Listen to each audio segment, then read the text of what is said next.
ڕق و تووڕەیی پنگ خواردووی مامۆستایان لە بەرامبەر پەرەسەندنی هەژاری و بێمافی.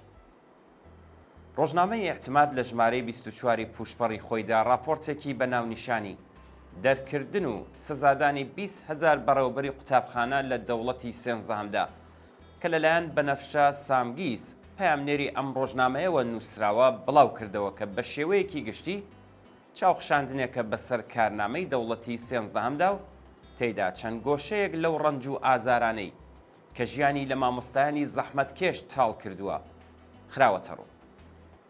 نووسەری بابەتەکە لە سەرەتادا باس لە سەرگوزەشتی 700 دکتۆر مامۆستای خاوەن چەندین بابەت و بەڵگەنامەی زانستی و باوەڕپێکراو دەکات کە هەمویان لە تاقیکردنەوەی دامەزراندندا ڕەتکراونەتەوە و بە جێگەی ئەوان کۆمەڵێک حراسەتی نەخوێندەوار و دەستنیشانکراوی کاربەدەستان دامەزراوە. ناوبراو نووسویەتی لەم ڕۆژانەی دوایی دەوڵەتی سێنزدەهەمدا قەڵەمەکان لە وەزارەتی پەروەردە کەوتونەتە کار و بەردەوام واژۆ لەسەر گرێبەستی ئەو دەستنیشانکراوانە دەکەن کە نانی دامەزراندنی هەتاهەتایی بۆ دار و دەستە و نزیکەکانی دەوڵەتی سێنزدەهەم دابین دەکەن. لە وتارەکەدا ئاماژە بە هەڵسوکەوتی بەرپرسانی ئەمنی و پەروەردە بەرامبەر بە خوێندکارە تازە لاوە کچ و کوڕانە کراوە کە بەشداریان لە بزوتنەوەی شۆڕشگێڕانەی ژن ژیان ئازادیدا کردووە و دەستگیر کراون. ئەو خوێندکارانە لەلایەن هەزاران بەڕێوەبەر و مامۆستاوە پاڵپشتی کران.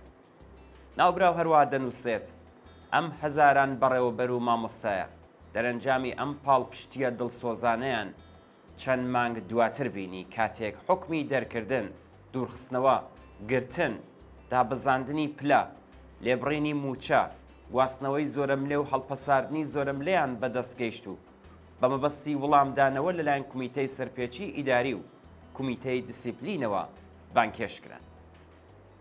لە بەشێکی تریم بابەتەدا وەک کۆبەندیەک ئاماژە بۆ کراوە کە کۆی وەزارەتی پەروەردە و ئیدارەکان لە دەوڵەتی سێنزدەهەمدا لەگەڵ کێشە و گرفتی زۆر بەرەوڕوو بوونەوە.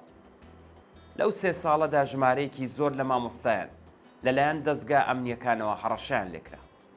ئەم هەڕەشانە هاوکات لەگەڵ دۆخی دژواری بەڕێوەچوون تەنگی بە ژیانی مامۆستایانی زەحمەتکێش هەڵچنیوە. جگە لە هەموو ئەمانە پێویستە باس لە بینای کۆن و وێرانی قوتابخانەکان و هەروەها ئەو کلاسانەی دەرسیش بکەین کە بەهۆی زۆری قوتابیانەوە هیچ ئارامیەک نە بۆ مامۆستا و نە بۆ خوێندکار ناهێڵێتەوە. دام و دەستگا تەبلیغاتیەکانی ڕژیم بۆ کاری ئەم کەم و کوڕیانە دەخەنە ئەستۆی گەماڕۆی ئابووری و کورتهێنانی بودجەی گشتی. لە کاتێکدا ساڵانە بەدەیان ملیار دلار خەرجی دام و دەستگاکانی سەرکوت لە ناوخۆ و سەرکێشیە نظامیەکانی لە دەرەوەی وڵات دەکەن. کورتێنانی بودجە ئەو جۆرە بوارانە ناگرێتەوە و خەڵک دەبێت تاوانی بوارەکانی وەک پەروەردە و تەندروستی بدەنەوە. ڕۆژنامەی هەممەی هەنیش هەر لەو چوارچێوەدا لە وتارێکدا لە ژێر ناوی مامۆستایان لە بازنەی هەژاریدا نووسیوێتی کێشەی بژێوی مامۆستایان فەرمی و نافەرمی بۆ نییە. حکمی دامەزراندنی مامۆستایانی فەرمی بەڕواڵەت زۆر شتی تێدا گونجاو، بەڵام ئەوەی کە وەری دەگرن تەنانەت هلانی کەمی پەیداویستیەکانی بنەماڵەکانیان دابین ناکات. مامۆستایانی وانەبێژ و گرێبەست لە بارودۆخێکی گەلێک دژوارتردا بەسەر دەبن، بە تایبەتی ئەوانەی کە لە ناوچە بێبەشەکاندا وانە دەڵێنەوە. حەقی بیمەی مامۆستایانی نافەرمی بە تەواوی نادرێت. حەقدەستەکانیان جگەل لەوەی کە هەندێک جار مانگانە تەنانەت ناگاتە بڕی 8 ملیۆن تمەن، بەڵام ئەوەشیان بە شێوەی پچڕ و پاش چەندین مانگ وە دواکەوتن پێدەدرێت. نووسەر لە بەشێکی دیکەی ئەو بابەتەدا ئاماژە بە مامۆستاخاننشینەکان دەکات کە لەلایەن ئیدارەی پەروەردەوە بانکێش کراونەتەوە بۆ کارکردن و مانگانە بڕی 5 ملیۆن تمەنی بۆ دیاری کردوون کە ئەوەش بە شێوەیەکی ڕێک و پێک و لە کاتی خۆیدا پێیان نادرێت. ئەم دۆخەوای کردووە کە مامۆستایان سەرەڕای کەڵەکەبوونی تووڕەیی و ناڕزایەتی زۆر لە ناخیاندا بە ناچار پەنا ببنە بەر کاری دووهەم و سێهەمیش. بەڵام بە هەمووی ئەمانەشەوە ورەیەکی شۆڕشگێڕانە بۆ خەبات لە دژی هەژاری، سەپاندنی وانەی خورافات لە قوتابخانەکان، سەپاندنی ئاخوند وەک مامۆستای پەروەردەیی، سازماندانی سیخڕ لە قوتابخانەکان و بە کاڵاکردنی پەروەردە و هیتر لە نێو مامۆستایاندا شکڵی گرتووە. مامۆستایان چەندین ساڵە کە پێشەنگی خەبات بوون لە پێناو باشترکردنی ماف و هەڵدەستەکانیان و بەدەستهێنانی کەرامەت و مافی دموکراتیک و کاتی بەتاڵ بۆ ئەوەی خۆیان بۆ وانەوتنەوە ئامادە بکەن.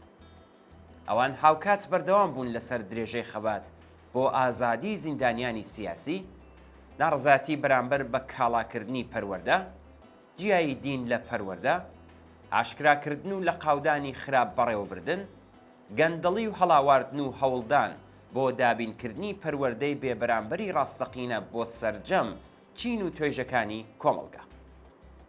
مامۆستایانی خەباتکار بەرامبەر بە بێبەشبوونی منداڵانی کرێکاران و زەحمەتکێشان لە خوێندن ناڕزایەتیان دەربڕیوە. ئەم خەبات و ناڕزایەتیانە بۆتە هۆی ئەوەی کە ئیدارەی ئیتلاعات و دەسەڵاتی دادوەری گەندەڵ و گوێ لە مەست پەنا ببنە بەر پیلانگێڕی و پەروەندە سازی لە دژی مامۆستایانی خەباتکار و ڕەوانەی زیندانیان بکەن و لەگەڵ ئەزیەت و ئازار و بێبەشی بەرەوڕویان بکەنەوە. بەشێک لەو مامۆستایانە هەر ئێستاش لە بەندیخانەکاندان و لە زمرەی زیندانیانی سیاسی خۆڕاگر و جێگەی ڕێز و خۆشەویستی کۆمەڵگان و لە ناو زیندانیشدا بەردەوام درێژەیان بە خەبات و تێکۆشانی خۆیاندەوە.